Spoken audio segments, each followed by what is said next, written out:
Hello everyone, it's nice to talk to you again. I wonder if you like baking. Have you ever made any bread? You only need a few ingredients to make bread. Do you know what you need? You need some flour and some water, and if you want it to rise and be nice and fluffy, you need some yeast. I'm not very good at baking bread. I always run out of flour, or my yeast is too old and my bread never rises. In today's story, we have a lady who makes bread, but her ingredients never run out. It's a story from the Old Testament, near the front of the Bible, in the book of 1 Kings chapter 17. Maybe you can read it later. There was a man of God, a prophet, who told people messages from God, and his name was Elijah. He lived in the land with God's people, but there was a king there who was wicked, and he worshipped the false gods. His name was Ahab, and his wife was called Jezebel. Jezebel was really nasty too. She had tried to kill all of God's messengers, but a different man of God called Obadiah had managed to get 100 of God's messengers into the hills for them to hide in caves. So Elijah went to see King Ahab and Queen Jezebel with a message from God to warn them that God was very angry with them and that God would stop the rain from falling, to show that he was in charge, not their false gods. God then warned Elijah to escape too, because the king would want to try and find him, because he was so angry. So God told Elijah to go and hide near a brook, which is like a little stream of water, so that Elijah would have enough to drink. And he also told Elijah that he would send ravens, big black birds, to feed him. Isn't that amazing? God knew what Elijah would need. He knew that Elijah would need to be kept safe, and he knew that Elijah would need food and water. And God knows what we need too. He cares for us. It says in the Bible, in the book of 1 Peter chapter 5, verse 7, "Cast all your anxiety on him because he cares for you." And that's totally true. If we're scared or upset or worried about something, we mustn't keep it to ourselves. We must talk to God.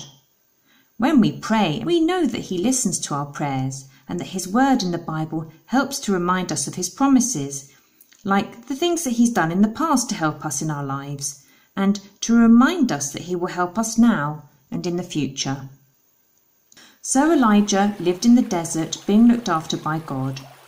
The ravens brought him food and meat in the morning and at night, and he had water to drink from the little brook.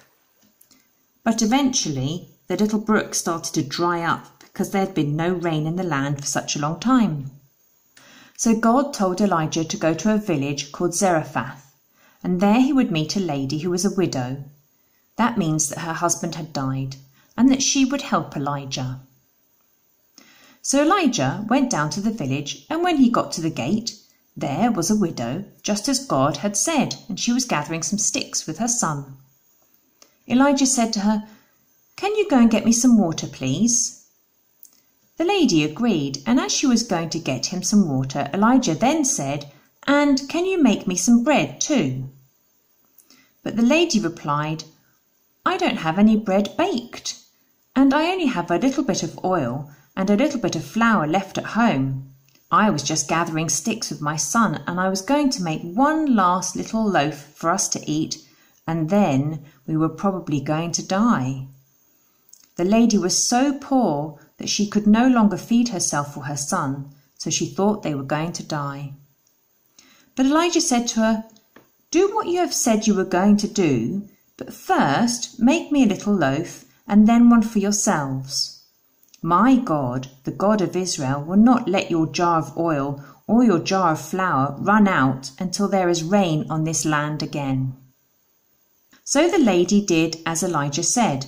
She baked a little loaf for Elijah, and then she baked herself and her son a little loaf, and then she baked another one the next day, and the next day, and the next day. In fact, her jar of oil and her jar of flour did not run out, just as Elijah had said. God had saved her and her son.